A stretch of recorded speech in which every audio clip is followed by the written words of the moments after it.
Salut! Aujourd'hui, on va parler d'une ressource importante et selon moi sous-estimée en éducation, le temps.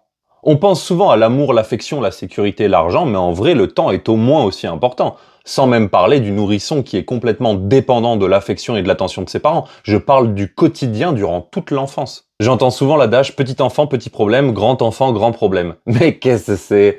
Alors oui, c'est sûr, si on parle d'argent, un ado est certainement plus coûteux qu'un enfant, mais pour le reste, pour moi, le problème est ailleurs. Dans l'enfance, on traverse énormément de phases émotionnelles et on n'a souvent pas les outils pour les gérer. Pour moi, c'est ça le nerf de la guerre. Entour, c'est la guerre! Jouer, guerre! Ça suffit!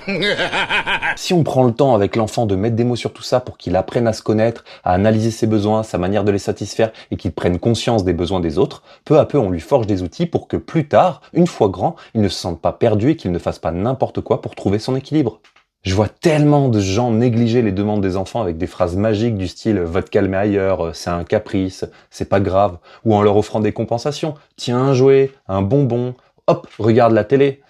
Que de belles stratégies pour les aider à gérer leur monde intérieur. En fait, pour moi, c'est à ce moment-là qu'il se joue quelque chose de fondamental, en aidant l'enfant à verbaliser et à se comprendre. Et ça demande du temps. Après une dispute, après avoir débordé, après avoir vu ou entendu quelque chose, prendre le temps de discuter et d'amener une compréhension à l'enfant.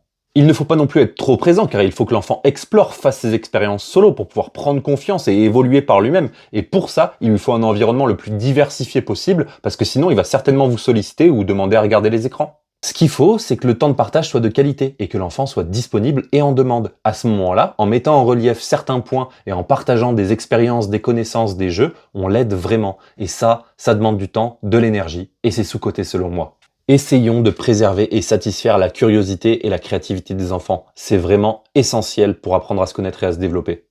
L'inverse, c'est des phrases du style « c'est l'adulte qui décide, toi tu fais ce qu'on te dit, un point c'est tout ». C'est vraiment pas constructif, au contraire. Ou encore les « c'est comme ça, c'est pas autrement ». Je dis pas que c'est simple ou facile, on a souvent une journée de taf dans les pattes et on aimerait se poser. Et eux, ils ont tellement d'énergie.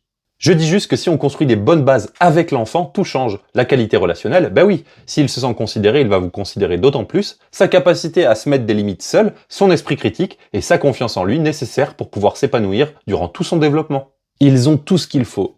À nous de le voir et de le comprendre. Et n'oubliez pas, l'important c'est pas de convaincre ou d'avoir raison. C'est juste de planter des graines.